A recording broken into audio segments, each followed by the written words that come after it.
it from my desktop. So that way we can pick up where we left off. So Karen, I got your email this morning. Thanks for reaching out, and I appreciate the compliments. Very nice to hear.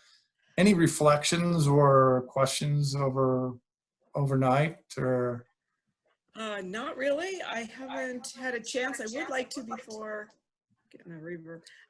Next week, kind of look over all your slides from yesterday and today. Sure. Kind of just review in my mind so I'll know for next week what I. Sure. What I'll do is I'll send you the presentation Okay. as today, and then what I do is I dovetail each piece in it. If you want the final presentation, I'll share it with you.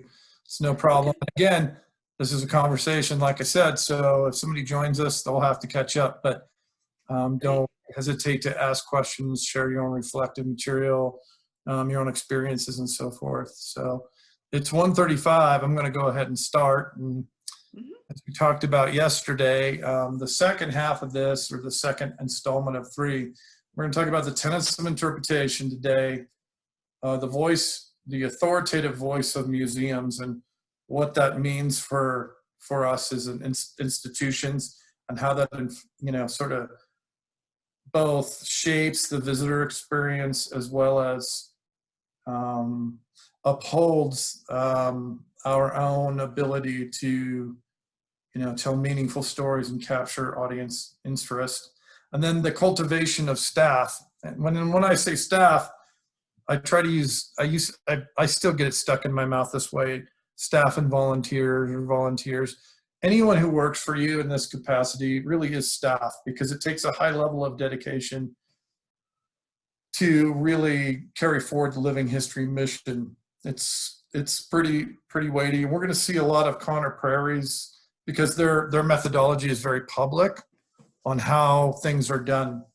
And so we're going to watch some pieces and presentations that are reflections from both what they called the Opening Doors to Great Guest Experiences study from 2000 to 2004. Now, just by chance, I happened to stumble in to people working on this, my first consultation visit with the museum I was working at in Oregon to set up the living history program there. They had just finished recording everything. This was in the year 2004. And so they were just in the summation phase of their findings. And a lot of what we're going to talk about today, it comes from a couple of sources. It comes from Freeman Tilden at first, which we'll talk about that, but we'll glaze over that. It also is from Connor Prairie. We mentioned a lot of things from Colonial Williamsburg and some other places like Plymouth Plantation yesterday about those techniques. We're going to do that again today, but mostly it'll be Connor Prairie, because they've done the most thorough, grant-funded, and I think scientific study of this, and why we do what we do and the way we do it, and what the best practices are. And that's the real overarching thing today, is how do you create this team of people and this voice for your interpretive setting that captures visitor engagement, which will lead us to chapter 3, which is creating the relevance part of it. So I'll try to be brief on this next slide here. Freeman Tilden, if you haven't put yourself to sleep reading these, they're very wordy. Freeman Tilden was a disciple of Enos Mills and some of the early advocates for national parks. He decided that he would take it upon himself to define what is historic and natural. Historic interpretation, or you can break down for cultural and natural history, and why is it important to tell an accurate, relevant story that captures audiences. So remember yesterday we talked about the so what question. That's sort of the boiled down version of that. So I'm going to try and skim over these. I know you've heard these before, but these are, so many people in the museum world don't get this as part of their training. And I think it should be everybody's, because whether you're working at the front line selling tickets, you're the janitor, or you're the exhibit designer, these all apply to anyone who works in a world-class museum.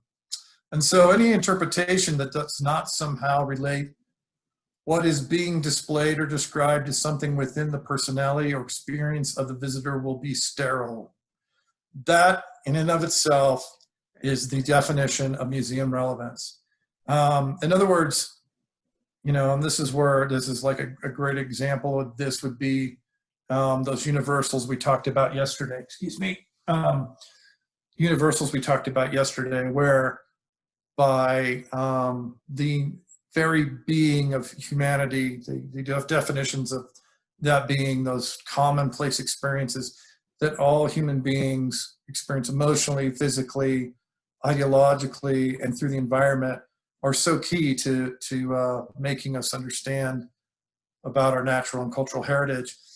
I mean, I think we can all agree that if you've gone to the Grand Canyon, you're awestruck, right, by the depth and the massive, the magnitude of the canyon. And I may say it that way, but you might have a different description that communicates the same feeling. And so that's what he's speaking to here, is using those ideas, the common human experience and the relevance to this site to advocate for those resources, to make people appreciate them. Here is a big problem for a lot, and this number 2 is a pitfall for a lot of living history, and that is information as such is not interpretation. Interpretation is a revelation based upon information, but they're entirely different things. However, all interpretation includes information. So this immediately brings to mind when I use reenactors.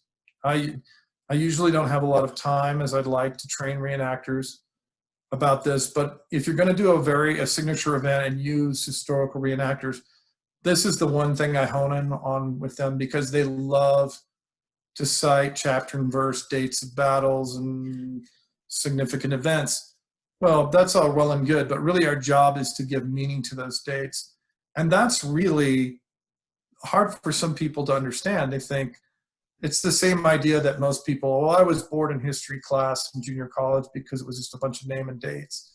Well, then you're not paying attention, or the instructor's not making it relevant enough to you. So that's another reason. And we're going to get into another page of this.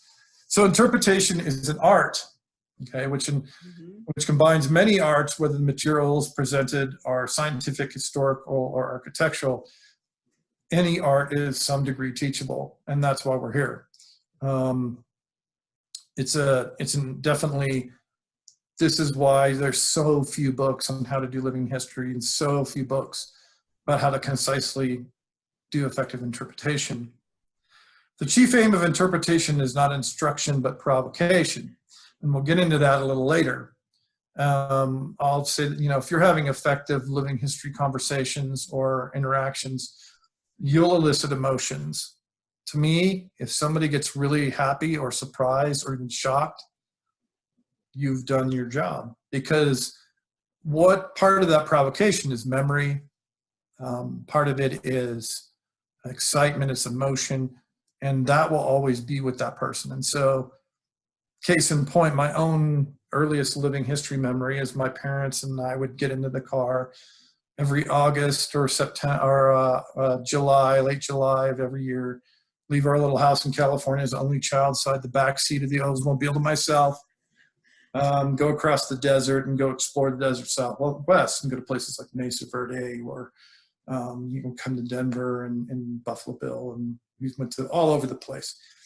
My dad was kind of an armchair historian. Anyway, I remember going to the Promontory Point in Utah to see where they drove the Golden Spike.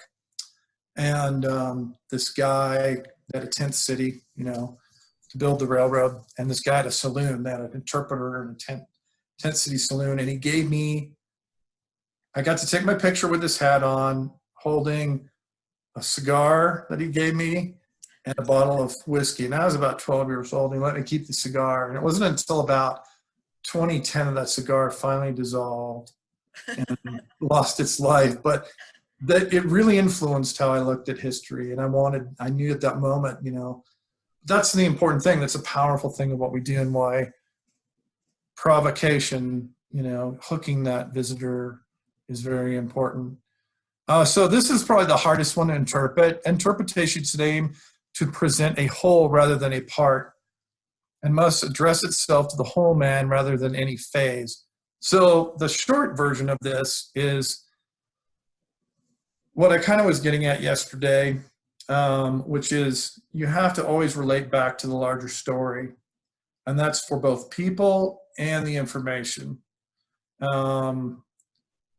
It's to just explain, for example, when you visit Fort Vasquez, what Fort Vasquez was doing doesn't, in and by itself, doesn't take into context the larger view of the world.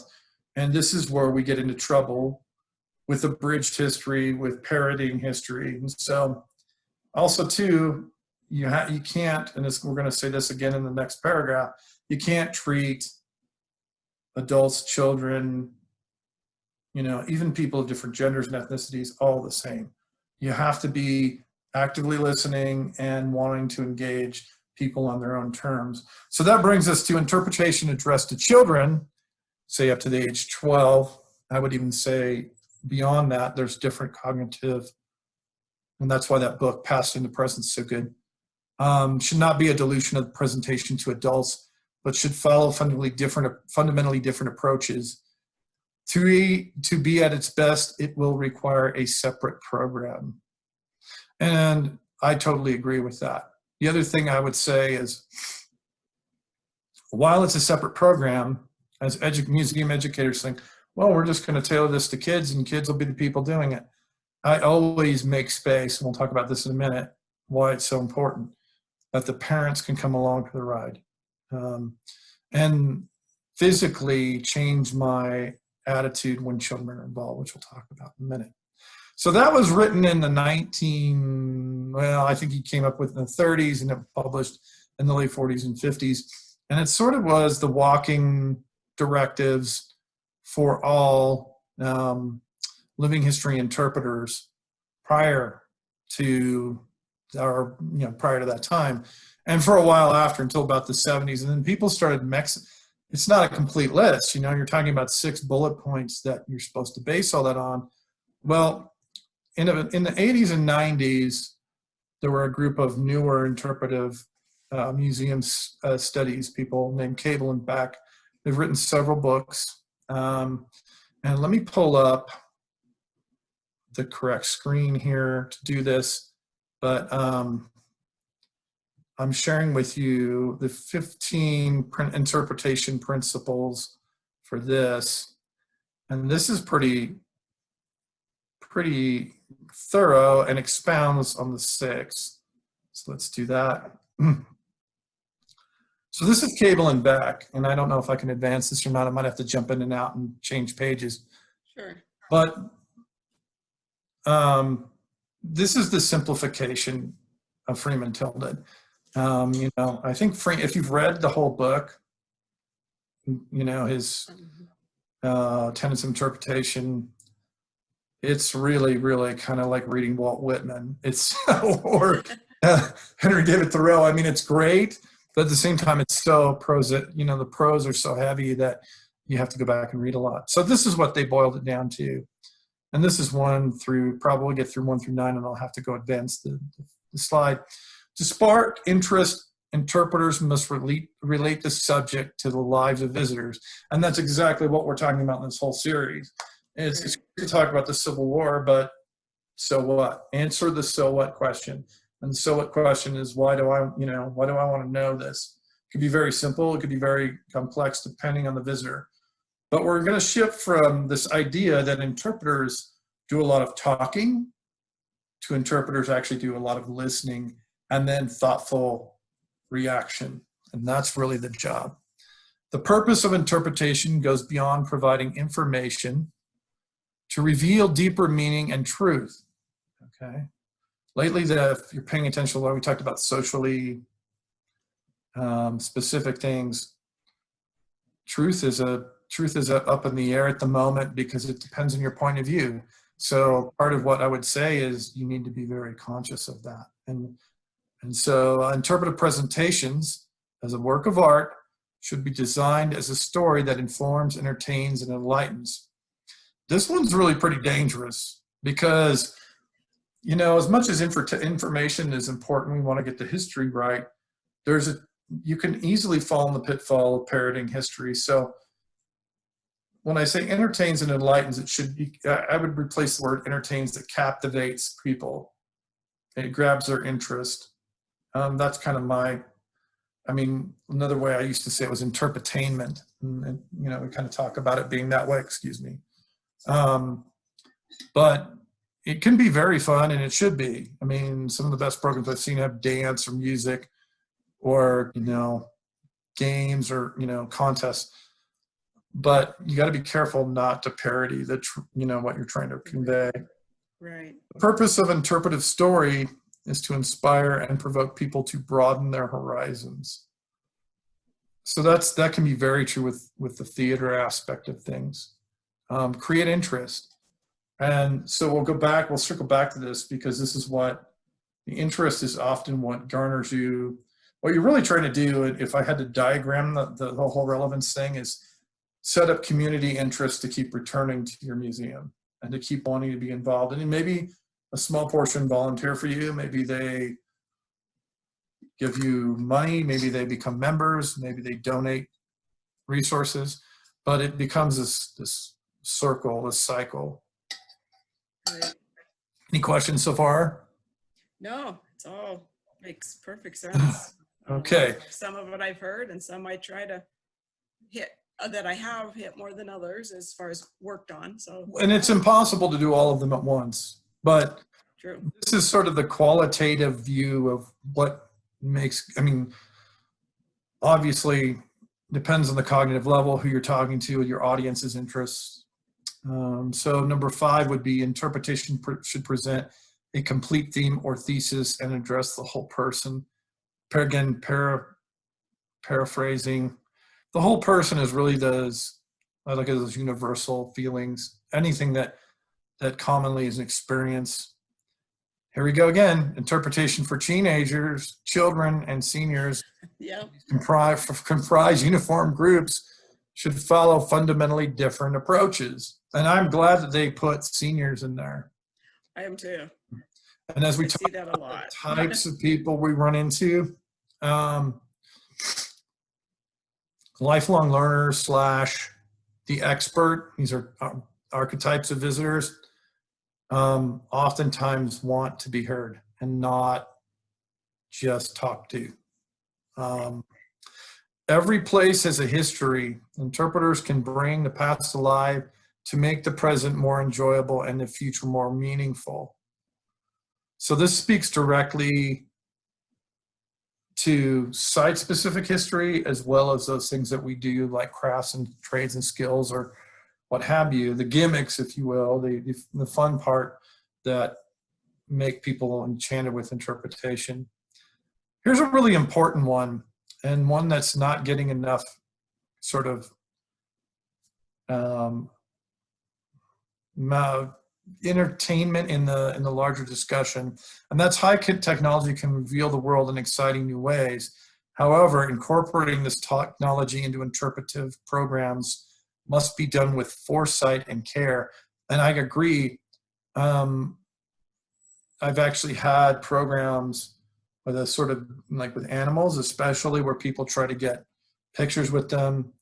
And one of the things I always encourage, because it's distracting for us, and we're really the person, we're the bottleneck of the event or the demonstration. So get those put to the side.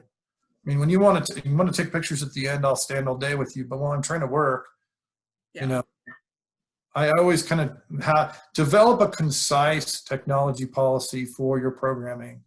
One of the most annoying things, and I'm sure you've had schools out at 17 miles. It's 17 mile, right? 17, Yeah. I'm sure you've had them out there, and the parents are all on their phones or taking calls. I shut all that down. It's very, very distracting. We don't want them to be, you know, away from whatever emergency it is, but turn off your phones. And if you want to record or anything like that, you should have a photographic policy in place. Right. Interpreters must concern themselves with the quantity and quality. selection and accuracy of information presented. Focused, well-researched interpretation will be more powerful than a longer discourse. And I find this true in all practice. So, here when we watch some of these, how they change Conner Prairie videos, they used to be given what were called posts and postings. So you're going to the Smith house, and your job is to make beer, and you're going to say a set run of facts, and then your interpretation is over and they can ask you more questions or leave. Well, they couldn't understand why their visitation was downtrending. Well, they were just what I call monologuing. And it's easy to do if you're in the same place all the time. Now, this is what I'm doing, making adobe bricks and putting mud and grit, and then we're mixing with water. And it becomes second nature. That's why a conversation, not a monologue, is always better. Let me see if I can jump over to this, and let's see here. Maybe I'm still there. Oh, I am there. Do you see it now? Yep, I see. It moved. Okay, good. Okay, so before applying the arts of interpretation, the interpreter must be familiar with the basic communication techniques. This is why I talked about Mayburn's rule. I've gone through the Colonial Williamsburg first hour of their training, and I mean it's basic dramatic training. You don't have to get that crazy though. What I would suggest is develop your skills, be thoroughly comfortable in your knowledge, and have someone candidly film you and then watch yourself. I'm not going to lie, it's one of the hardest things you have to do. It's probably the hardest part of the job, but that'll give you the feedback to understand how you're viewed by the public. So that, the quality of interpretation depends on the interpreter's knowledge and skills, which should be developed continually. And we'll get into that piece as we explore what makes a good interpreter with the staff. And again, anyone who's providing you the service on a regular basis and is carrying out your mission is staff.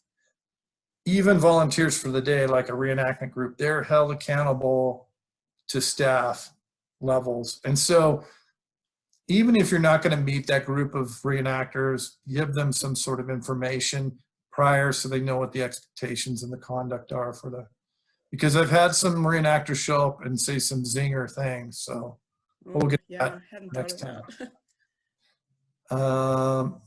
So interpretive writing should address what the readers would like to know with authority of wisdom and humility and care that comes with it. It's real easy to come off authoritarian or too academic, if you will, in these settings. So if you're going to write in plain English, a lot of these things are second grade level, these signs, and that's okay. I used to think, I'm guilty of this, especially earlier. Sounding like Carl Sagan or Ken Burns is a good thing. It's not. You're right.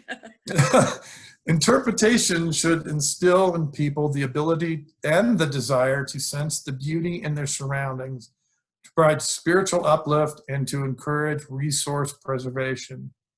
Okay. Creating relevance with this, especially resource preservation, we'll talk about next time, but that kind of the ghost story conversation we were having prior to your arrival kind of spun out of something like this. And so there's lots of ways to do that. And invite people to take the time. I think people are becoming more and more, let's get it done, get the family in the museum. I have a setting that's in the middle of a highway, and even I can get people to say, that's Long's Peak to the west. That's the biggest landmark for all of the people traveling. When they saw that, they knew where they were at. And so just to get them to admire that, or when it is quiet, stand in the middle and imagine the walls taller. Cultivate that interest. It's easier probably where you're at. I looked a little bit at your site last night. It's pretty beautiful out there. Interpreters can promote optimal experiences through intentional and thoughtful program and facility design. If you're in charge, one of the things we're going to talk about next time is Maslow's hierarchy of needs. And I'm sure you've heard of that before. It's a general, but there's a museum version. I'm trying to find what I did with it. I think I know where it is, but I will try and make a slide for that. And basically you want people on the top of that pyramid. It's a pyramid type chart. They're not concerned about going to the bathroom. They've already done that, or paying their fee, or little Johnny's hungry. They're there to have the experience, and you need to keep them in that top part of that pointy pyramid so that they enjoy it. So if your frontline staff can't direct somebody to the bathroom with courtesy, or you don't have a bathroom that day, you're already beaten out of the gate. People can't be comfortable. So if the facility considerations for the handicapped or physically unabled, those who can't hear well, people like we're talking about seniors, that program has to be completely different than able-bodied people.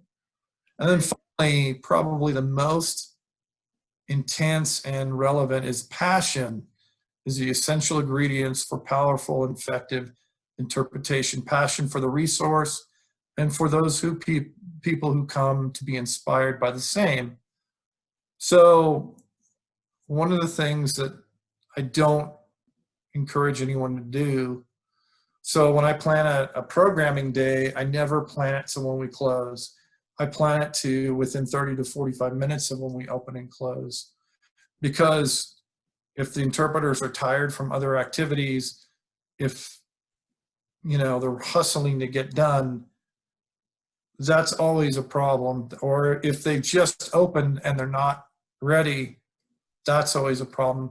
So use the middle block of the day and use your interpreters and know your staff so that you can cultivate their energy for success. If somebody is dead at 2 o'clock on their feet, give them something else to do if you can, or try and circulate those folks to different stations. There's the bottom.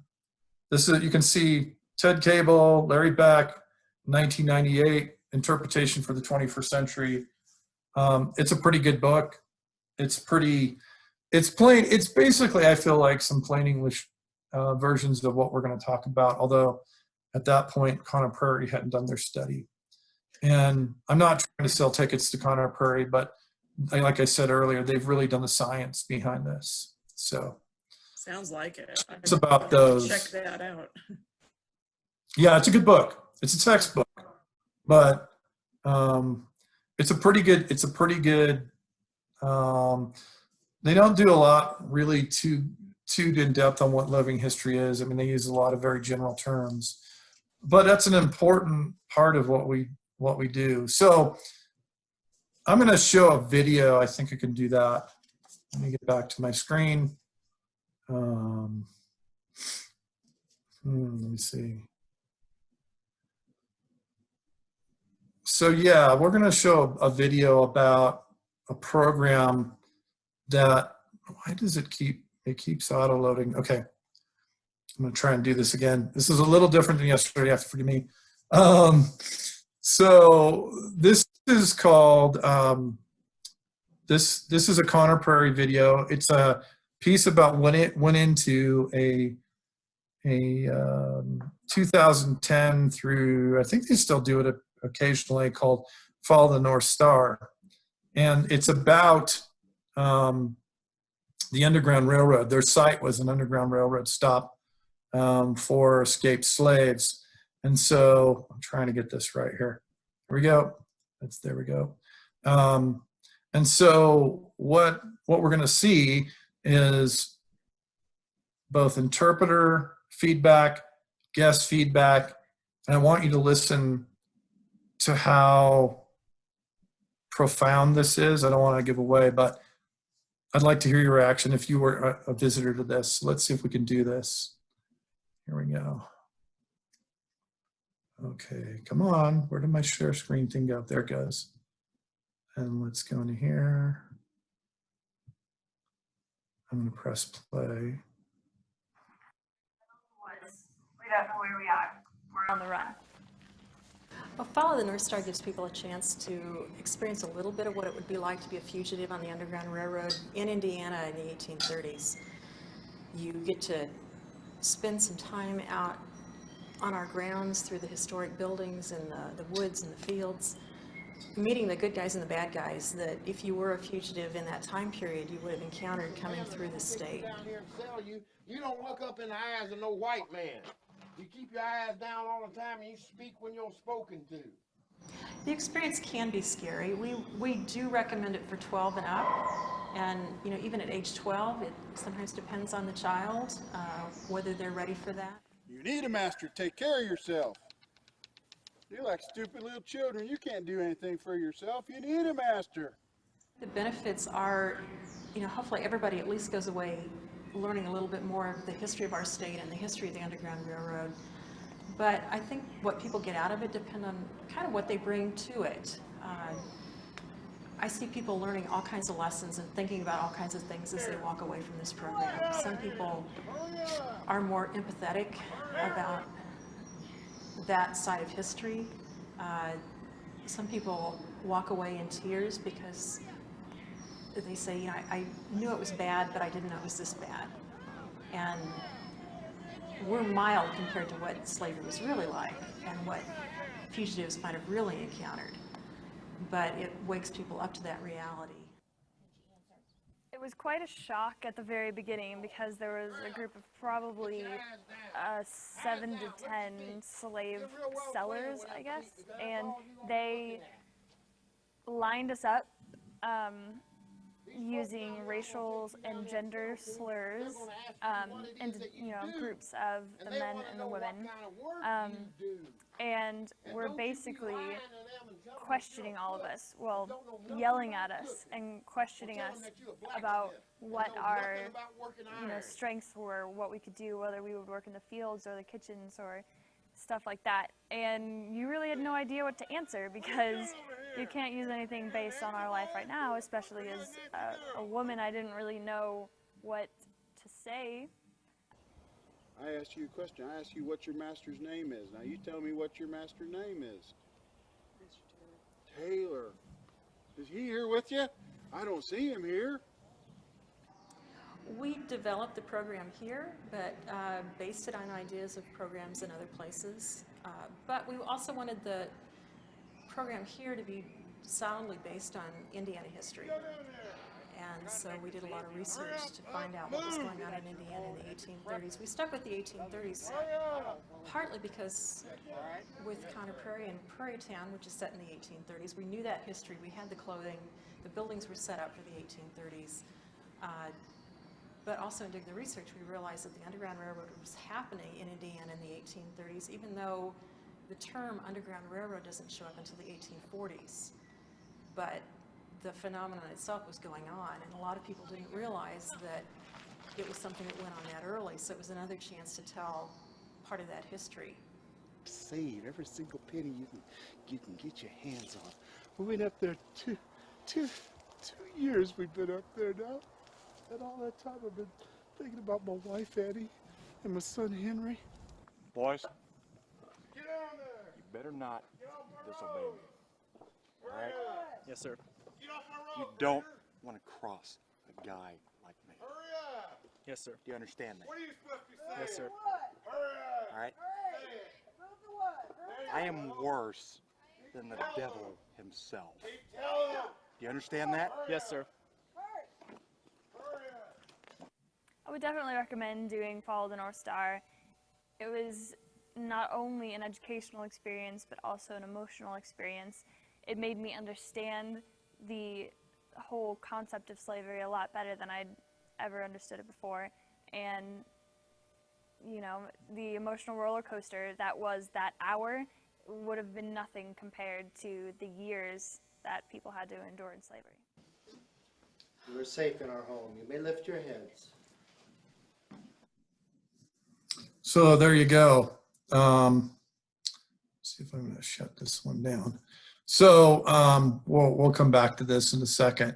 So one of the things that reasons I showed you this is because, let's see, Why is it doing this? This is what happens when you use a new browser. One of the reasons I showed you this is because this is a 10-year-old program, and that program generated huge publicity and is more pertinent now than ever. I would imagine it's going to come back. But it's a huge risky program. I mean, they said it was an hour. It's actually a 4-hour program. You spend an evening, and that was a daytime twilight filming. It actually happens mostly at night with lanterns, so you don't know who you're going to run into. Wow. That's a magnitude of the, when you know your audience and your research and the capability of your staff. I'm showing you this because I want you to see how they got there. Conner Prairie was very much like the typical house museum prior to this, and they were very much trapped in the typical model of welcome to my house. We're going to churn butter, right? Yeah. And so they were based on their research, based on the cooperation with their own community and their own educators. They figured out what the community needed. So we're going to watch some videos of the two managers, that Jim and Allie. I've talked to both of them. They're very interesting to listen to, because Jim will talk about literally what it was like to work there. They're the most prevalent example of this. Now, originally when we intended to do this as a live program, I intended to have Dave Allison come and speak, because he was part of this and talk about, but he's not available to do this. And so this was the next best thing. So let me find those. Oops. Let's try that again. Okay, so Jim Willert is who we'll be listening to. And I'll start this here in a sec. Let's see what we got. Let's see, share screen. Sorry, this is so clunky to add. This all worked out. Not a problem. Don't worry. Oops. Did business prior to opening doors was every post out there had a set of post goals, and it could have been 4, 5, 6 things that you as an interpreter were supposed to talk about. And a lot of the interpreters measured their success on whether they got in all those goals with every person who walked in the door, whether the guest was interested or not. Okay. And you could really tell sometimes when they weren't, because they would be looking off in the corner or looking at their watch, trying to see how quickly they could move on to the next post. And one of the most important aspects of opening doors was changing from the attitude that we are the historians, we know what you need to know when you leave here, to an attitude of, you're our guest, you've come here for a specific purpose because you have specific interests. It's really our job to find out what it is you're interested in and provide that experience for you. The way that the interpreters at the time, we now refer to them as experienced facilitators, changed was that they went from being an interpreter of history to someone who was there to help the guest have an experience. So it was no longer the more you know and the more facts that you can relate, the better. Facts are still important. Historical accuracy is still very important. But we also want them to be able to interact with folks and provide experiences, hands-on experiences, minds-on experiences, and very definitely unique experiences. What factors prompted you to make that change, to start looking at that? Well, we started doing guest research, and one of the things that we found was we were getting a lot of one-sided interaction. We put some audio recorders on families and sent them out. And when we transcribed those, what we would find in a lot of cases is there'd be an entire paragraph of the interpreter talking, and then the guest would say, uh-huh, or that's nice, that's neat, that's really cool. An entire paragraph of the interpreter talking and another very short response from the guest. And what we were also finding was that a lot more of the interaction between the guests, between family members, was actually taking place as they were talking between interactions with interpreters. So they were getting kind of an information download and then processing it among themselves when the interpreter wasn't present. And we got to thinking that, that's probably not the best way to do this. Well, what's wrong with that? Tell us why you all decided that there was something wrong with that balance or that set of interactions. Well, one of the things we noticed was that not just at Conner Prairie, but across the nation, visitation numbers were going down at living history museums. And we also saw that the people who did have more interaction with the interpreters were seeming to have a better time, were staying longer, and seemed to be getting more out of the experience. Tell us about opening doors. Where did the phrase come from? Where did the idea come from? Well, the idea originally started with our then president, John Herbst, who had been doing some traveling and went to a few museums where he thought that the guest interaction was really good. And he came back and challenged us to find a way to create more meaningful, more interactive experiences for the guests, both from a minds-on and a hands-on point of view. We also created a team at the Golden Eagle Inn, which is one of the posts in Prairie Town, and that particular post that was a year and a half period, was kind of our prototype. We tried all sorts of different interpretive techniques, hands-on techniques, minds-on techniques. We ran the prototyping team at the Golden Eagle for an entire season. So I would say a year, maybe a little bit more, before we actually implemented it across the grounds. One of the most interesting things we found in the whole process was that the staff suddenly had a lot more energy as they started working with people and following what the guest was interested in, because you're not saying the same thing 57 times a day, word for word. We did have some members of the interpretive staff, mostly some of the folks who'd been here for a very long time, who couldn't necessarily understand why we wanted to change things. And most of them have come around when they saw the positive effects that we had from the guests. But there was a little bit of, we've always done it this way. It works for us. Why can't we keep doing it this way?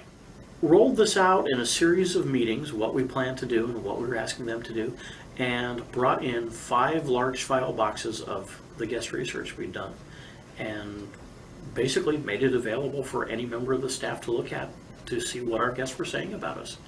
And hopefully that would help them see that it was coming from our guests and the need for change. At the time, we actually had a dedicated staff member who was responsible for guest research, and later her title changed to guest advocate, and her primary responsibility was interacting with the guests, interviewing the guests, and finding out what it is that they expected, what it is that they needed from us. And as we saw patterns, we used those patterns to help redirect what it is we were offering in the way of a product. I think probably the biggest surprise was how quickly the guests bought into this. One of the really positive and immediate effects was we saw a lot more people participating, because even those who weren't necessarily comfortable talking to people might jump in and try an activity. One of the things we did was created teams for each of the various posts on the grounds, and tried to meet with those teams on a regular basis to discuss issues and programming specific to each particular site. And it was really with the advent of opening doors that we really started training our staff in customer service. Prior to that, everything that we did was more either historical, or you had to do like a safety update and a collections update. Conner Prairie measures successful change through a series of secret shopper reports, guest comment cards. We see what kind of interaction our staff is having. Our supervisors go out and do on-site assessments of the staff to see if they are interacting with the guests in an appropriate manner, engaging the guests. And of course, attendance numbers are also part of that as well. So, it's a pretty powerful video. Oops. It's a pretty powerful study. Yes. I'm sorry, here we go. And so what I can tell you from talking to the people I spoke to there, who are mostly credited in that, is that it changed their world. And I think and that's why we're going to talk more about the authority part of it and why it's so important. It's a double-edged sword. I think that entertainment part of it is what captures people's imagination, and the historicity, the facts, those things come in time. And I think we're educated, whether you have public history degree, historian degree, or most educated, to deliver information in the quickest way possible. What I would suggest, and what I found successful, is to make the information as part of an experience, part of a conversation. So we're going to go back to the slides for a minute and talk about some of the summarized findings here. Boy, this is really giving me trouble today. Thank you for your patience. Here we go. Let's see what we got. And feel free to interrupt. If you have any questions about before we go on. No questions, but I think I had seen that a little bit about that program, about the North Star. And the first time I ever saw that, I was really shocked, but it's so powerful. It's a great. Right, and I show that's an extreme version but of it. But I think people are looking for that inspiration.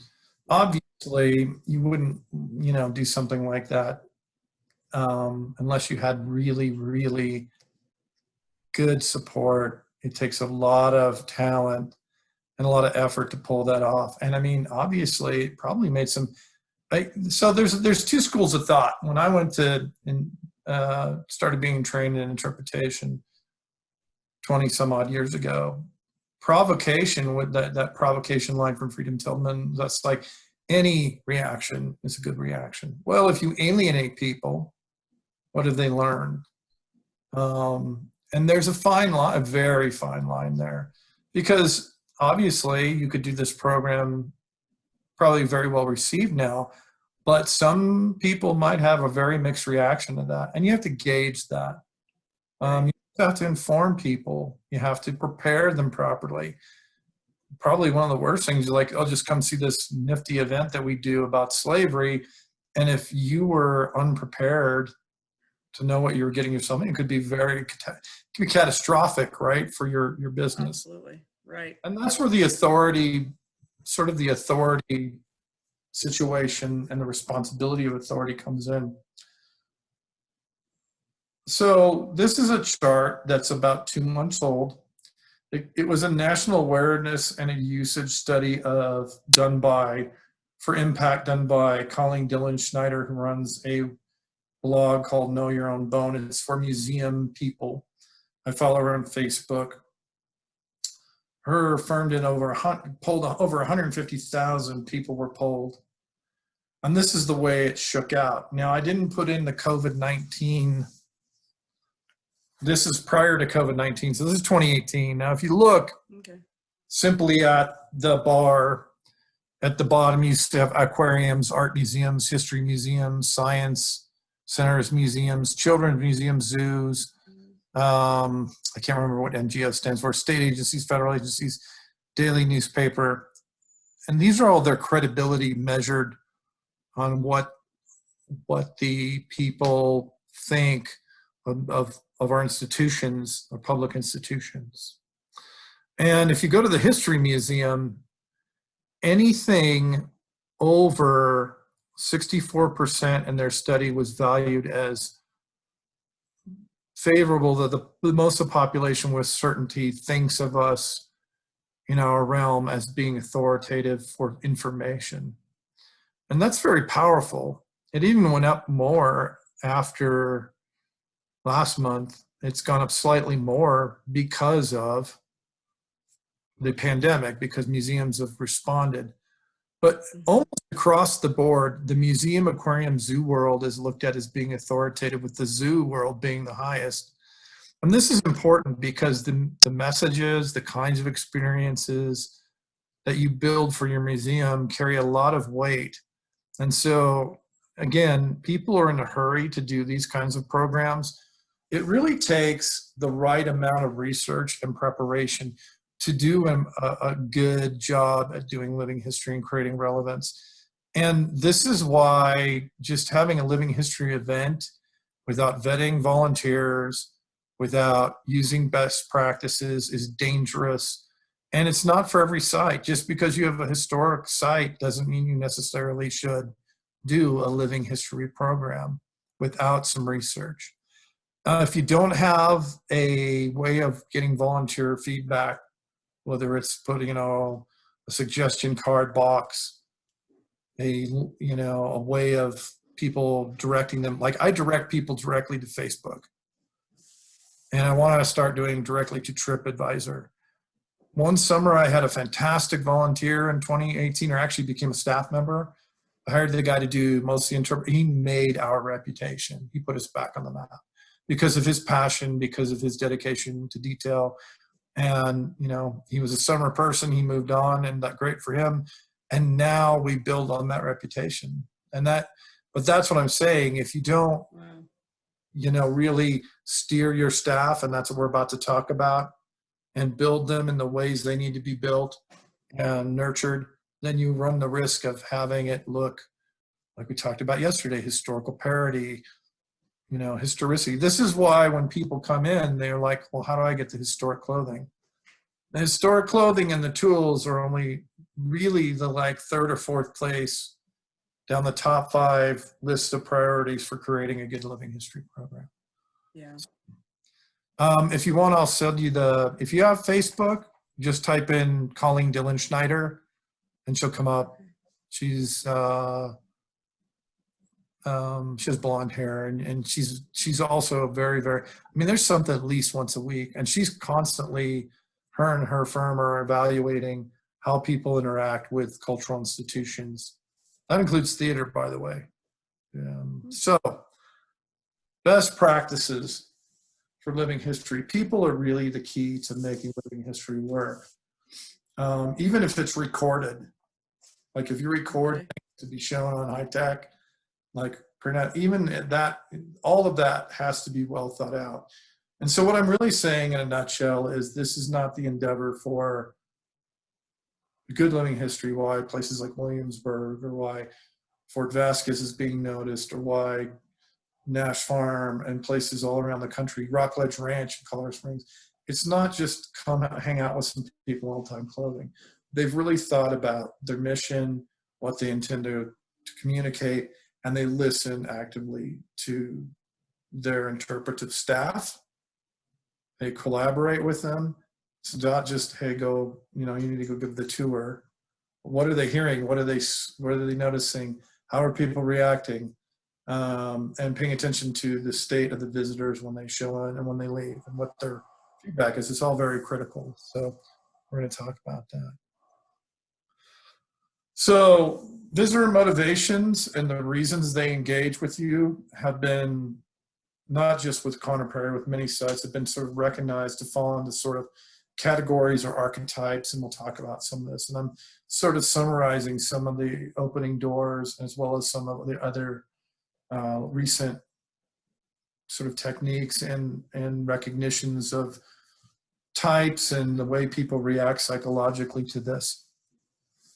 So the first thing is to realize you're an authority. Whatever you put out there is going to be recognized as accurate information. People go, well, who cares if living history is wearing costumes and using accurate tools and practices? Well, then if you're not doing living history, if you're not. And so people have an expectation of that with the living history site. You can't just put on any old stuff. This used to be how it was done. People would go to the thrift store and get some old-timey clothing, and that would be good enough. It's really about suspending disbelief and setting up the stage for you to be a living artifact so you can communicate with authority that historical information based on a conversation and their interest. So there are types of visitors, okay? I've sort of given them my own names. This is based on sort of opening doors. One of them is the lifelong learner. This could be anybody who's an adult of any age, who comes in and simply wants to immerse themselves. Some of them have this as an expectation. I paid a fee to be here. You're going to show me something, or I'm going to learn something. It's a definite customer service relationship. I mean, I'm expecting to learn the history here. The expert is sort of the opposite or the other end of the spectrum from that. And those are typically plainclothes historical enthusiasts or well-read people. People who are into genealogy, reenactors, armchair historians, people with history degrees, teachers, and they want to be listened to more than probably all these other groups. The expert has knowledge about, well, I read a book about, and it may not be very, historically rich, their information, but they want to be able to share it. And what they're really trying to express is that they have an appreciation for what you're doing, and that they want to be recognized, you as the expert, as an expert as well. And so it's not just, hey, let's have an interaction, but let's have an interaction that's meaningful to you by this. And if you look for the signs, you'll recognize these people. Have you run into an expert yet? Yes, I have. Yes. They're prevalent, and they're usually very sneaky. And these are the people, unfortunately, that when they don't think you have authority, try to trip you up oftentimes. Oh, yes, they look for those ways to. Mm-hmm. Yeah, the best thing is to let them talk about what they want to talk about. Try not to let them hijack your interpretive time with other people, but on a one-on-one basis say, I've read that book by, about the Cheyenne War or whatever it is, or about farming Colorado. There's also that's very close related to the intellectual. These are people who want to have a more deeper, and it's sort of like the lifelong learner. They want to have a deeper, richer discussion with you, and want to, most of these people want to monopolize your time. So it's very important that if you can, you let them do it, because it will make their experience. And it's okay to say that you don't know all the information they're conveying, but let them convey it. So the intellectual adventurer is somebody who wants to be fully involved in the historicity of what you're doing, but also have a chance to react. The nostalgic is a kind of person that is there for their own recollection, their own fondness for their genealogy, their family heritage, their ethnicity.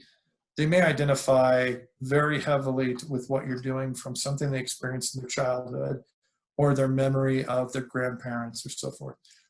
These people often very, very, some of the best visitors, in my opinion, because they can relate their own childhood. These are generally our senior citizen demographic with something. Oh, I remember my grandmother making bread in an oven similar to that. And so therefore they're oftentimes the best visitors and the easiest to have a meaningful conversation with. And then kind of like the same thing is the parent. And I say that with quotes because the parent can show up in all age groups. And what I mean by this, and it's sort of like the expert, is you can have a 2 or a 4th graders, but one of those kids' parents are really into museums or into history or into movies, historic film or books. And they want to get up and show their friends, their family, their peers, what it is they know. And so I always try to identify these. And there's one more that I didn't put up here because I'm really kind of struggling with this one, but it's came out of Opening Doors, and that's the sort of the spiritual investigator, adventurer. And this is a person who finds majesty and resonates, okay, on a different level, we'll get to this later, with the physical setting or even the history itself. It's a spiritual experience for them. And you need to respect that too. Those people could oftentimes be people, if you're in a historic site like mine, that can trace their ancestral lineage there. I get a lot of Vasquez, Sublette, and Native descendants at my site. And so that they are also interesting to talk to. But once you understand who you're talking to, you can tailor your conversation a little bit and know you can set your own tone with those people, and know what to expect generally from an interaction with them. And that helps steers your conversation. So on to the parents in general, not just the parent, but this goes for both of them. Use museums to encourage learning in their peers or children, depending on who we're talking about. And this is one of the biggest mistakes of scripted living history, where you have timed events. I stay away from timing. We used to have a big 600 kid a day for 2 weeks a year at a historic village I worked at, and it was all timed when I got there. The first thing I did was get rid of the timing. If you're not going to be able to allow for exploration, and that's what it takes to have a quality experience. No one's ever scooting you out of Conner Prairie unless they're closing or there's something physically in jeopardy. Like if it's animals, it's a little different there. But they will let you do as you can sit on the floor and play checkers with the characters. They don't care. They will have an interaction with you. And I think that's where this is the most powerful, is where you are able to ask questions, you're able to explore for yourself. And that's where you get into conversations where visitors in the next bullet are sharing their experience with you. Again, my grandmother cooked in an Orno. You're getting part of their memory, their ideas, their recollections, and they're becoming part of that. And you're building community with them. That's really what you're trying to do. You don't want to try not to exclude anybody. I mean, it's hard sometimes depending on the setting. I'm sure you can't go upstairs in the main house there and expect to have people with wheelchair access. But you need to at some point address that. And not only is that law, but you need to address, how do I make the house relevant for people who can't climb the stairs? And make it so that when children and parents or peer groups or seniors, they all have a similar experience that addresses their needs. And oftentimes emotive responses, so emotions, define the success of an engagement. And you'll be able to tell, you'll feel happy along with the person that they're completely engaged with you. Now, this is not the same as something I didn't put in here as interpretorture. That's a term that I came up from a Conner Prairie experience, actually. Interpretorturing somebody. That's when you're on the information superhighway, right? And you're telling them everything you know about Civil War muskets. Well, that's great, but that's when, if you go back and listen to Jim Willard's listening to the responses, and they're like, oh, that's cool. Yep. Great. If you're getting that, you're doing it wrong, or you've lost them. They've told you to time up. And that's why the emotive response piece of this, paying attention to people's body language, studying the psychology of human communication is important. We all innately know when people are not interested in what we have to say to them. Finally, I would say a more quantifiable basis of if your program's successful or whether it needs to be revamped is, are you getting repeat visitation? Okay. Do people bring their out-of-town guests to your site? In my case, right now, yes. This is so different than it used to be. You probably hear some of this because people just said, oh, there's a farm over there. Now your farm is alive, right? Your site is alive. The purchases. So part of what I always encourage, and we'll talk about staff development slides coming up, is have that staff read books, have a borrowing library, have them read books as homework. Say, if you're going to work here, I really need you to read this book about pioneers in Colorado. What does that mean?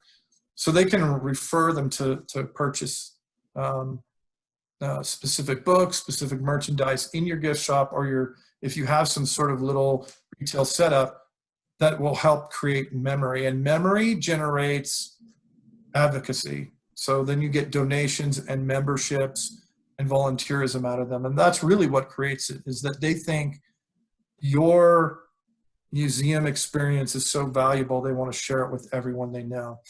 And that's a big deal. I can tell you there's people who come back every single year with their families, or periodically every quarter, to certain events based on the time they've had.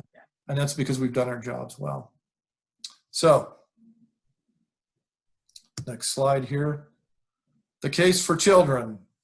This should be a case for every age group, but I figured out long ago that one of the things museums often make as a sort of a left turn error when living history is present with traditional programs is that children can't, it's too dangerous or it's too weird.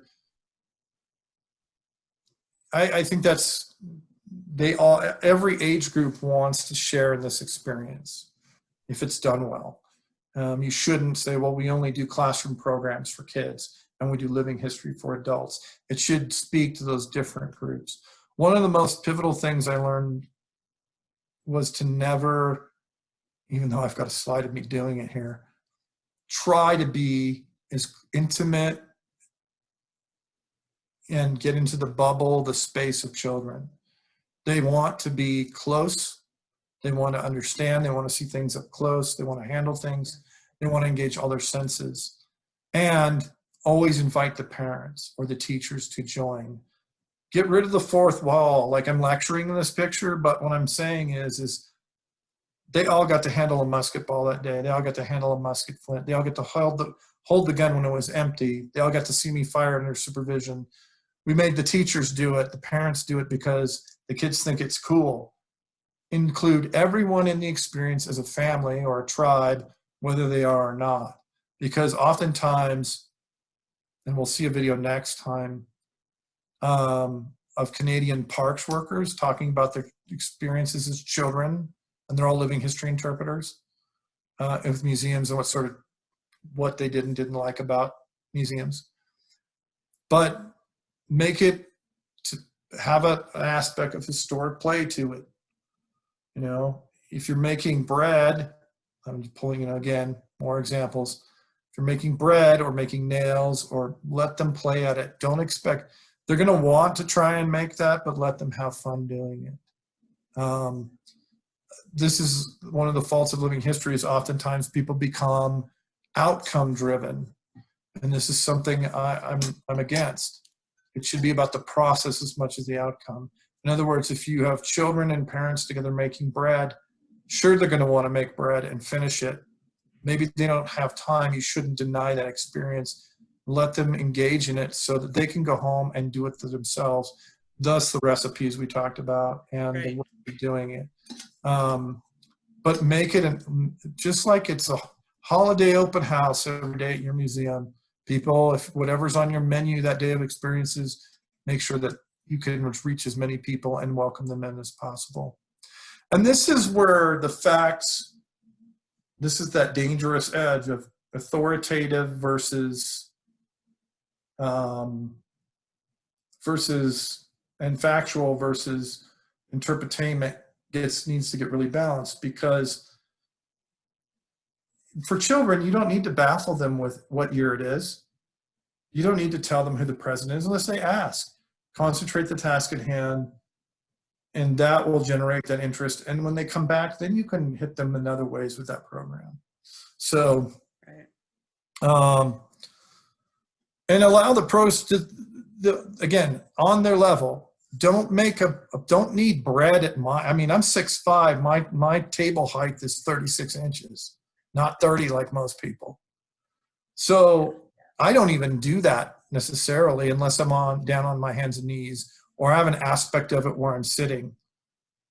Tailor it so everybody can see it. And that, if you tailor it to children, everyone can be engaged, including those with physical disabilities. From a physical sense, they can all see what you're doing. and don't have a timetable. Let's say, and what I mean by that, of course, you know, you're going to close your museum at 4. You know that you have to start picking up at 3:30. But if you're really doing your job well, make the cleanup and the setup part of the job. Have the children and the visitors help you. One of the most brilliant things I ever saw at Conner Prairie when we were consulting with them is they completely emptied out a settler's cabin, loaded a Conestoga wagon full of furniture, and the whole talk in that 1836 Prairie town, doesn't matter who you're, every time you walked into the Eagle Tavern, they're like, "Are you the Zimmermans?" And we're like, "The who? Aren't you the new folks in town? They're moving into the tenant cabin down the street." And at 2 o'clock, they moved everybody in. But that wasn't the end of the program. They unloaded everything. They helped them set up their beds, you know, rope beds. They had them help cook dinner. People were out feeding the oxen I mean, it was a whole experience based around anything and everything. And that holistic experience is what's important. So don't think of like, oh my God, it's 3 o'clock, I have to break down bread baking. You know, if somebody comes up at 3 with their child, spend some time and say, "Hey, you know what? The oven's getting cold. I have to go off and pick up for the day. Can you help me?" Generally, the Tom Sawyer effect, like I said, you know, "Hey, don't you want to paint this fence with me?" is the trick. If you know the story, right? "This sure is fun," is the way you hook them into helping you and make them part of the experience as much as you can. And that's really children. And it's funny because as a parent, you can stand there and, you know, have them do something like laundry or, you know, thrash weed or make bread, whatever it is you're doing. And the parents will be like, "I can't even get him to clean up his room at home. And now we're here." Right. I had kids stay 2-3 hours with their parents making adobe bricks because of that very idea. So does that make sense? Yes, a lot of this tend to I've think that- experienced, yeah. I think we tend to think as museum educators, well, it's an education program, therefore kids are included. Well, no, No, that doesn't. that doesn't, Our- it doesn't Yeah, resonate with children if it's not really catering to them.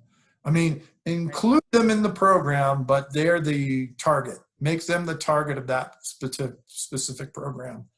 So let me see here. Let me see if I can go to the next one. And here we go. Oops, boy, this really displaced my pictures when I moved this. So, adult motivations.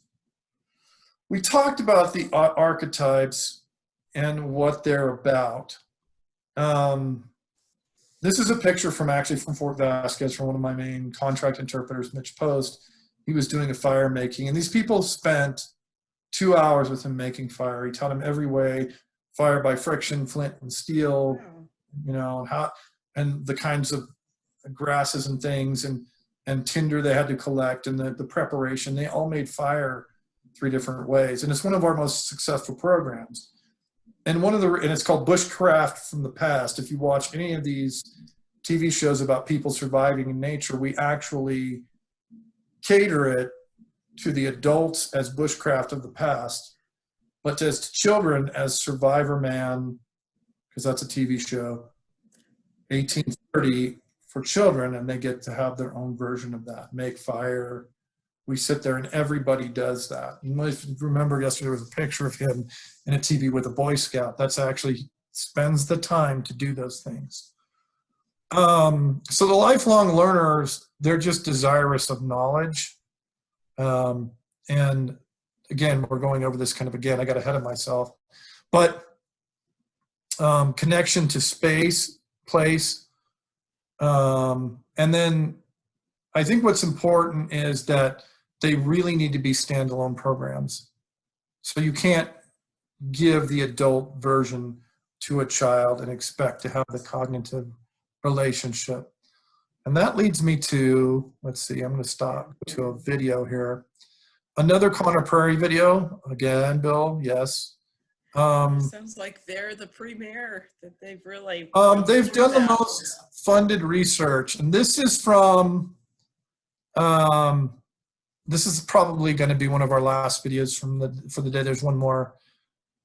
This is talking to Allie McGill. She's the head of she was, I don't know if she still's there. I've lost contact with her. She was the head of interpretation at Conner Prairie, and you'll see her dressed in Prairie Town dress here. Let me see. I'm going to start this. I got there. So our first day, really looking at this new guest was when we first, when the leadership first kind of rolled out this idea of something is very wrong with our approach and here are some ideas for how to fix it. And then 2004 was the year that we really concentrated at the Golden Eagle and really looked at how this approach might differ. And 2006 was when the DVD came out. Okay. It freed us up to actually give guests what they want, which helps make them much more comfortable in a history setting. So many people have history anxiety. First of all, this is a weird environment to come into because you don't usually get to just wander through town and walk into people's houses. So they first of all didn't know how to behave, and second of all, we're always afraid that they would be ridiculed if they asked a silly question or showed that they didn't know enough about 1836. So opening doors allowed us to just sort of accept them as part of the experience, welcome them as our neighbors, make them really comfortable, and then, you know, put things in their hands, structure our activities around what they wanted to do, and all of those things just made our job so much easier and so much more effective. We definitely noticed an increase in visitation, and I'm sure it's due to lots of things, but it's, I think, definitely partially due to the fact that our approach changed. There were definitely things about the old approach that worked well, and it took a lot of convincing just to get you know, a certain percentage of the staff to believe that something was wrong. You know, there's a lot of if it's not broke, don't fix it sort of mindset. Right. And then once we sort of got beyond that, there was sort of a, well, what do we do then? Because in the old system where we used sort of a monologue approach, there was no question about how to do your job. It was scripted for you. The expectations were very clear. But now when you follow the guest interest, it's so much more broad and wide that there was a lot of anxiety about whether people were going to know enough and be able to pull off, you know, be able to really meet all the guests' needs. But once we got into it, once they started seeing how effective it was, it sort of reinforced all the things we wanted anyway. So there's still lingering resistance to change every now and then, and I've noticed that opening doors has been sort of condensed to a shorthand version of, instead of follow the guest interests, a lot of people have interpreted it as just let the guests do whatever they want. And that's not necessarily the same thing. So so we still have some challenges with it, but overall, like I say, the effect has been so positive that it's been an easy sell ever since then. You definitely want to make sure that you know what your product looks like now. That's why we did several learning studies, because we really wanted to be clear, especially out here when the product is something so ethereal and hard to define, and you can't be watching every interpreter at every moment. You definitely want to know what you're working with now and have a really clear vision for how you want it to change, what really specific thing you want to see you know, become different. And then you got to put a lot of investment into supporting the staff. If we hadn't been able to budget extra time in for meetings after work, for meetings before work in the morning, for brainstorming sessions, I don't think the staff would have been able to handle it as well. Right. Because it was in those moments they can't prepare on post when they're in the moment doing their job as well as they can outside of their normal duties. Right. We have continued to have monthly team meetings where we get everybody together, and those have continued to be really effective in keeping a team ethic going and keeping everybody focused on the idea that this is a whole experience for guests and not little pockets of experiences that get strung together. It's so easy when you're just in one cabin to feel like you just have to worry about your own thing. So those team meetings really help. It's also a good spot for us to just communicate overall stuff and give some real pointed training sessions. And then our hiring process has changed a lot too. We look for a very different kind of person than we did 4, 6, 8 years ago. We now look for people who have a really positive outlook and attitude, who really want to learn, who really are excited about just doing whatever they can to make guests happy, and then we teach them the history and their responsibilities once they get here. We're really looking for history experts before, people who were, you know, history hobbyists or former history teachers, that sort of thing, because we had such dedication to getting all the facts right. And it's not that we don't now. Right. Authenticity is still very important to us, but we've learned that we can teach that easier than we can teach a positive attitude. One of my responsibilities is also museum theater, and I was so puzzled by the fact that when I hired in, I was told point blank that I'm not an actor and I shouldn't think of myself as an actor here, and I was like, I'm portraying somebody who's not me all day long.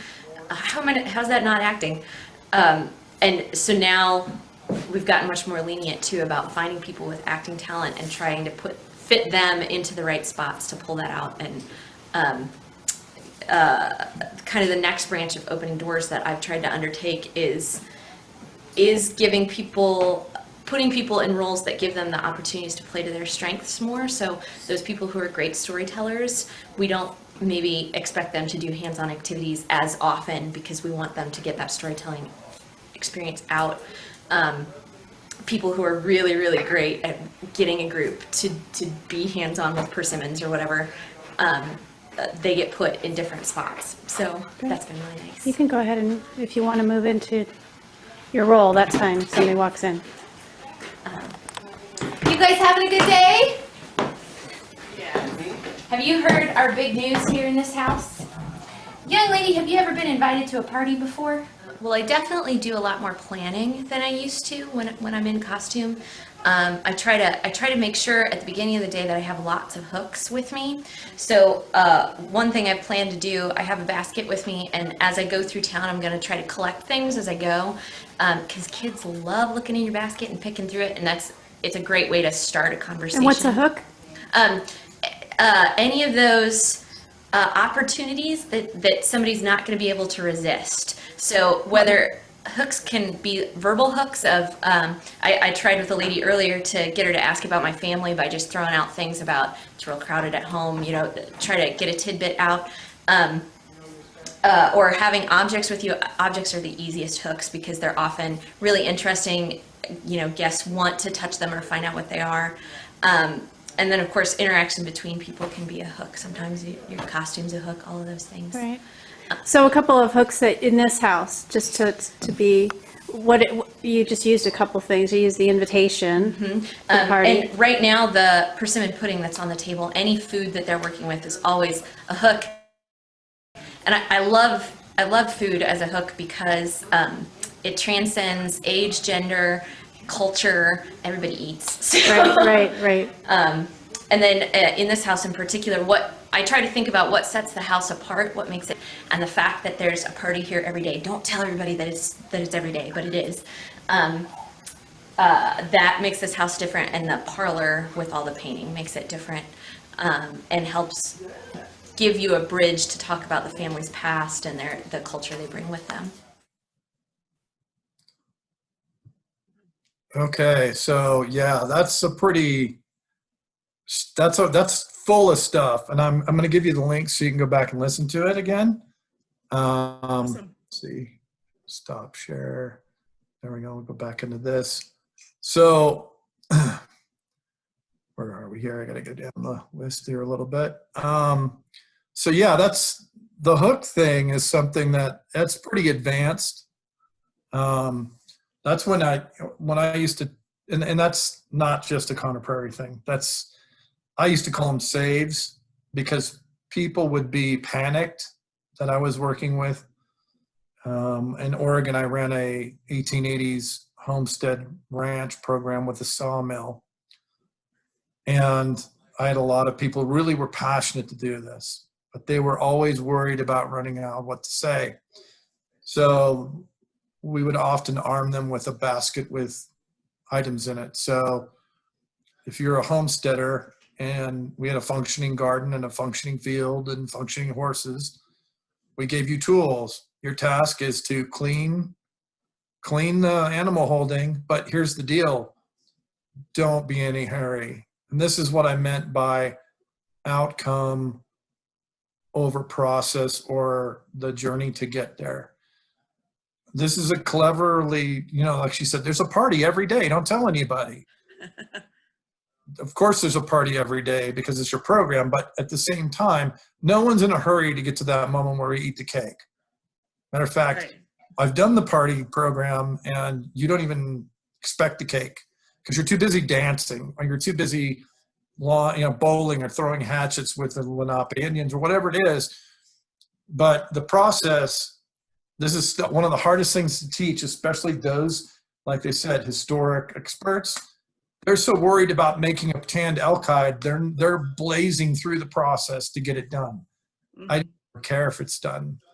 You have a finished example anyway, probably, if you're doing it right. So the cake on the table, or the persimmon pudding, is an example. And if you hand out tastes, you're doing it from, made in a professional kitchen for health reasons. So you're never trapped by, oh my God, I've got to make a cake. And that's been a pitfall for many, many living history museums. There's some big ones back east that had tin shops and potters and all these things. And Conner Prairie does as well, but nobody's ever enslaved there to make pots by quota or make enough nails for the gift shop. They do that as part of a long, drawn out experience for visitors. So does that make sense? Nice. Those hooks are things that create interest. That's the reason, the whole entire reason you're wearing period clothing. It's a hook. It really is. Okay, we're now moving to staff. And this is sort of the other side of the coin. How do you compel people to be involved in this? Especially when you don't have money to pay them, like Conner Prairie or Williamsburg or any of these other places. You have to harness people with their passion every single time. That doesn't mean they can show up dressed like a 14th century French princess from the Renaissance fair. They have to do the mission of the site. But I found that you can get enthusiastic, history-minded people and people who are artists to do the programs very effectively by giving them what they love. And does it match your site? Does it speak to your community? And so it's not just hiring some person with dramatic skill. I mean, sure, that's helpful. Because like I said yesterday, William Lewis says most people would rather be eaten alive by predators than talk to people in public or in a formal setting.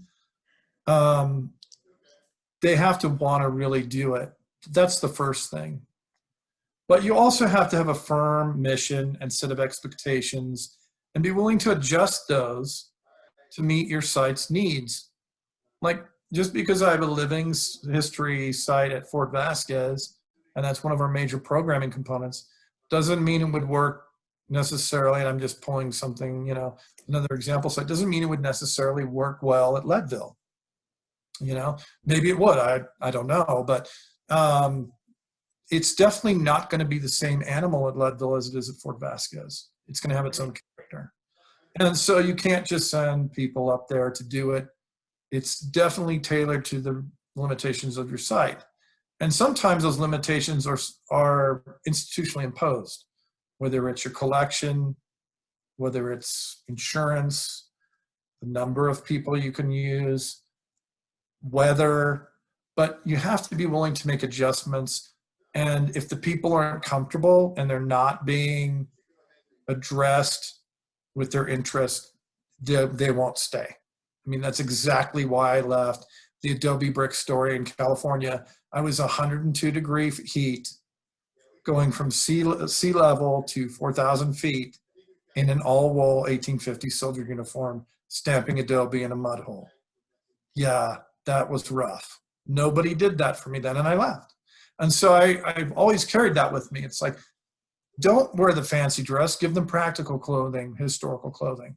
Don't, do it where it makes sense and where you can, because at the end of the day, it's not about their historical interest. It's about your museum getting its message out and fulfilling its mission. Set some baseline interpretive goals. You know, like we're a fur trading site. My bosses and I decided, because of Native American modern as well as historic issues, that my voice and the voice of the other interpreters, unless they're carefully vetted Native Americans, and we've gone through a tribal consultation, we don't do Native American interpretation. We talk about them being there, but we want those authentic voices, is what this is called. And so that's an interpretive goal.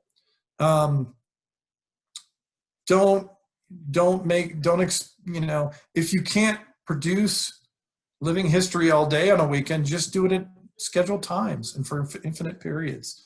It doesn't have to be Williamsburg, is my point. I use the name, but a mega large living history site. Do what you can do and do it well. So set some interpretive goals that make sense for your site. And it makes sense for the people there. I have a lot of, senior citizen volunteers. They can't swing an axe. So I'm not going to do wood chopping or wood hewing or woodwork. So, and make sure those goals reflect back to that authoritative history. So, allows for feedback. The interpreter feedback is super important. I'm always asking, how did it go this weekend? What did you hear? Did you have any good stories? Was ever anybody angry or upset with what we were doing? That interpretive feedback is how you constantly retool the program to be in a certain parameter that's comfortable and your output equals what resources you have. Address your gaps in knowledge immediately. Oftentimes, especially with historical enthusiasts and experts, they have heard something that is generally, I cannot tell you, with the Living History Fur Trade site, the frontier land, Disney-esque stuff I get presented with, because that's what a lot of people grew. I grew up with Fess Parker. I mean, isn't that how it was? And so, or you get a lot of, if you haven't already, you will encounter what we all jokingly call the Little House on the Prairie effect, which is certain things, Ma and Pa and the girls, mountain men lived in skins and had log furniture and ate meat.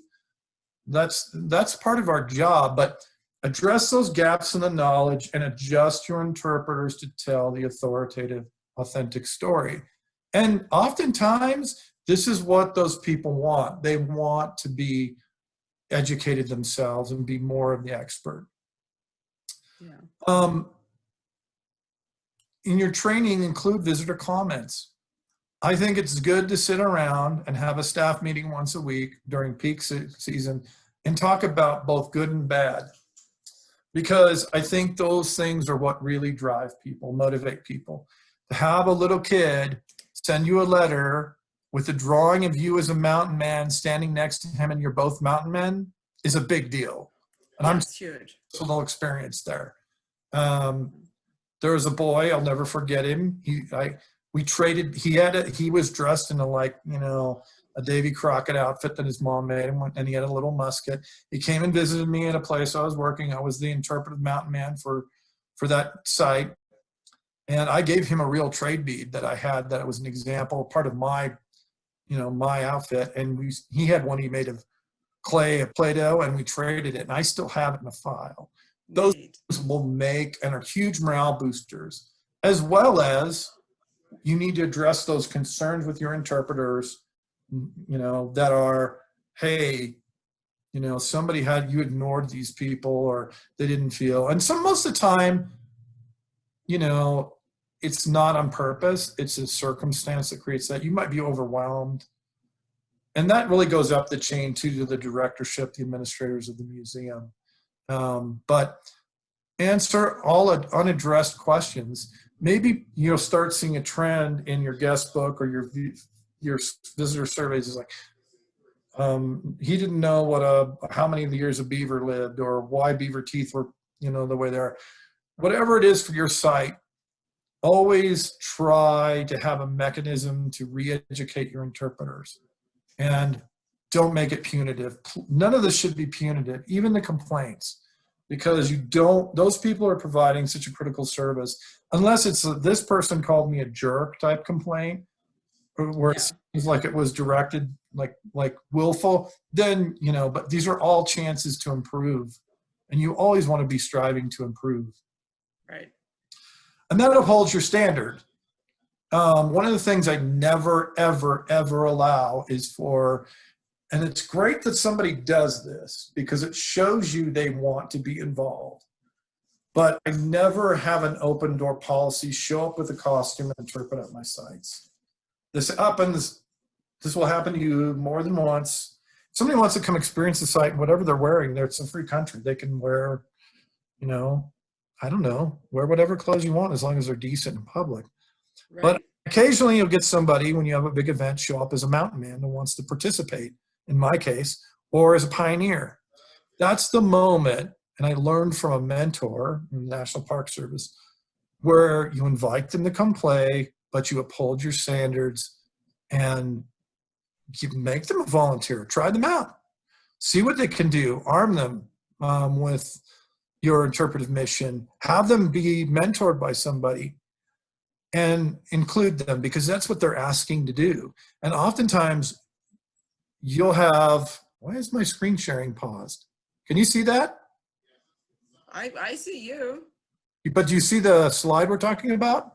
No, I don't. I don't see a slide. I wonder why it stopped. That's weird. Let's try it again. Okay, share. Can you see me now? Weird. No, I still see the YouTube screen, but it's black. Oh, really? Let me see what's going on here. Can we try this? Let's see. Let's try this. Can you see it now? I wonder what's going on. I'm sorry. Resume share. What that does. There we go. Okay, good. I probably clicked on something by accident. Sorry about that. Importance of training and review. Yeah. Yep. So it's a you're trying to create with your volunteer staff, whatever you're using, staff, a coherent tribe or community of people who have the same standards. And so welcome new people. I also, the other thing you got to watch is don't let cliques start. After all, it's a social experience for staff and volunteers. There's a lot of socializing that goes on in between times and so forth. But you need to like make it an open pool for anyone who's willing to try. And oftentimes they bring something really cool and new to your field. They do. And so to me, again, all staff are paid or unpaid, volunteer, whatever. They just have to be willing to work, create that synergy together, and have a cooperative relationship with the management, because after all, the director is ultimately responsible, or the head of the program, of what's being said. So there's that. Any questions so far? No. One more video. This is the last video. Okay. I wrap up with one more slide after that. Let me go to my share thing. Here we go. And this is a final video here about the day in the life of an interpreter at Conner Prairie. It's pretty light. Where did it go? Did we lose it? We lost it. Let me see if I can find it again. But shoot, let me go get the link real quick out of here. I think it's this one, or is it this one? But it's sort of a behind the scenes look of what it's like to go work for one of these places. And I think that's valuable to see. Gives you more insight about what it takes to produce one of these programs. Let me see if this is the right one. Ah, here we are. Here we are. We'll start it over. Sorry. Okay, hold on. Why isn't it doing what I want it to do?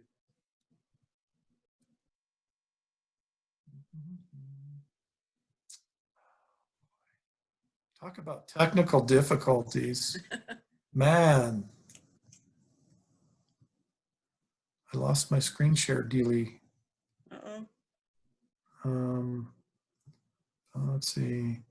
Let's go put this out like this. There it goes. So I'm going to screen share. I'm going to get this, I promise. Behind the scenes.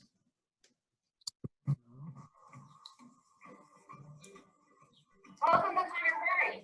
My name is Chris. I'm an interpreter here. And today I'm going to be showing you what it's like to be an interpreter and what we do to get ready in the morning.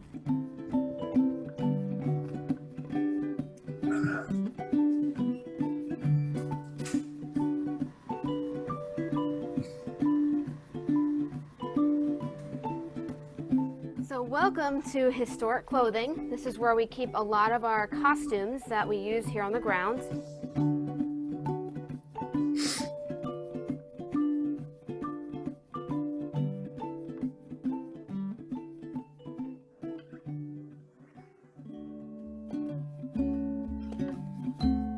I've got a lot of things I like about being an interpreter. I like all the knowledge I've gained about animals and plants. We study up. We get pamphlets and read books to study up for these characters in these parts. So anyone who is Mrs. Gregory has that science background. Anyone who's Dr. Campbell has a doctoring background to some extent to know and play the part. So I really enjoy that because it blends in with my major in biology, so a lot of things come very easy and very natural, which is better for the guest. Today I'm playing Mrs. Gregory. She lives in Prairie Town with her husband and her 3-year-old son, John Marshall. Her mother also lives in the house, and her and her mother are really into plants, studying herbs, and some of the basic medicinals that come off of them.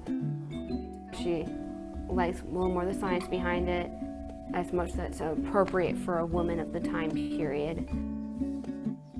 I guess I like also working with young girls, particularly out of the guests, seeing their eyes light up when I pull out the butterflies and let one hold one for the first time even though she's scared, and seeing that bit of that spark of excitement, and that most of the time they have no idea they're learning anything, but they think it's so cool. I've had a couple little girls come back multiple times from members who remember me. Where's Miss Emma? I want to go visit Miss Emma. And wanting to see how things are progressing, and remembering that is kind of like giving them this friend that can teach them things.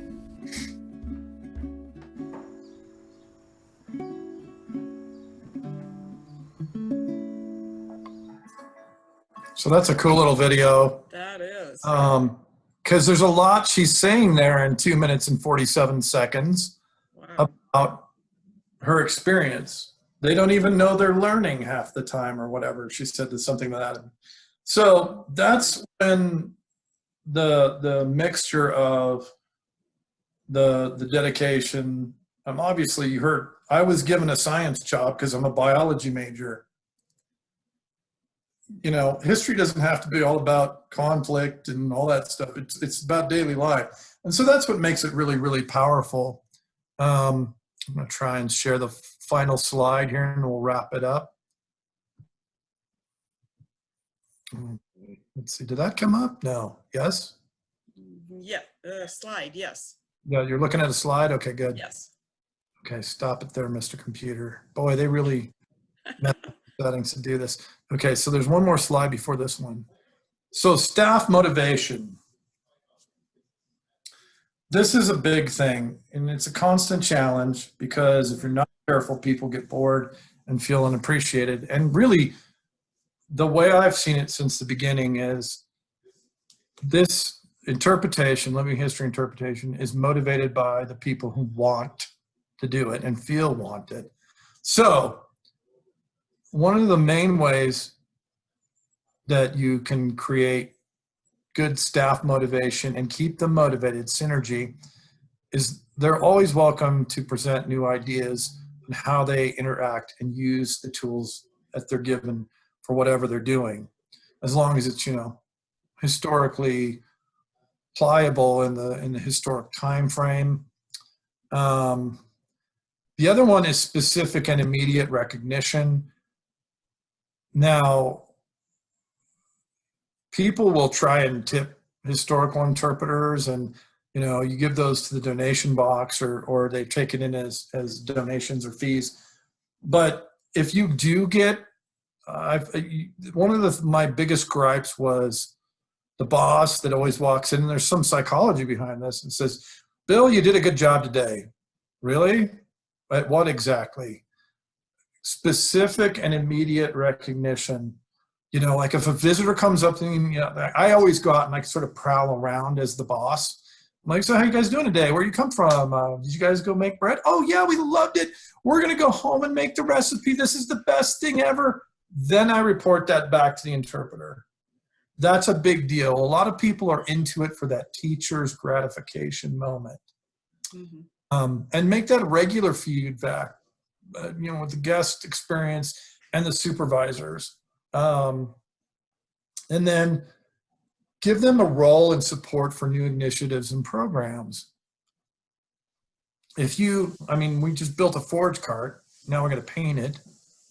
But as it gets to be rolled out in the fall, in the spring probably, because we can't really use it because it's too close together for people, too intimate with this plague that we have. Yeah. So, but as we do use it, let them develop ways to use it historically, saddle their passion, but don't, and there's new initiatives, make them part of those initiatives. They all have a hand in building it. They all have a hand in, so that's very important. Allow them to customize to an extent the messages and the themes and the way they present it. I've always been anti-script. People, usually when you deal with administrative management, what's the script for this? Well, it's an outline. Well, why isn't it scripted? Well, because everybody teaches differently. No two hands write alike is a good analogy for that. Invest time and resources in their ideas and efforts, which is kind of what we're saying all along. And then if they're real professionals and you've done your job right, you can come to them with critical errors or not so critical errors, and they don't take it personally. They realize it's part of, that's why she said, if you notice, Allie said, we try to hire positive people instead of just people who are experts. This is very true. I've had some really great people work for me. I keep in touch with all of them, but some of them, you could say, your information there was a little skewed, or that's, in fact, erroneous data that's been proven wrong, and be very friendly about it, and they got very defensive. So it takes the right person to do it. You really need to, and I can't say this enough, in a small site, knowing your team and creating that community setting with everybody is very important. And then finally, probably really critical, if at all, and this is something I try to do annually, at least, is professional development of your staff and volunteers. What does that look like for a small site? We try to go places. Have you all been to Bent's Fort? No, I've heard about it, I've never been there, it's so far away. Let's pool our resources and go together and get permission to go. And go visit that. Or let's go to a historic site and learn about it that's in our narrative, that we take a day off and we all, carpool together. Something like that. Or you bring in an expert to teach you how to make cheese or whatever it is you're doing. And you spend time going to historic, like I mentioned, Association for Living History Farms and Museums yesterday, a regional conference. Those things are super empowering for the living history interpreter because they're amongst their peers.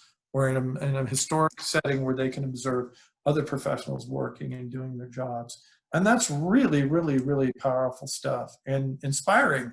I mean, usually after we come back from one of those, we usually do ours in the late spring when it's still kind of cold, but we can go see open sites.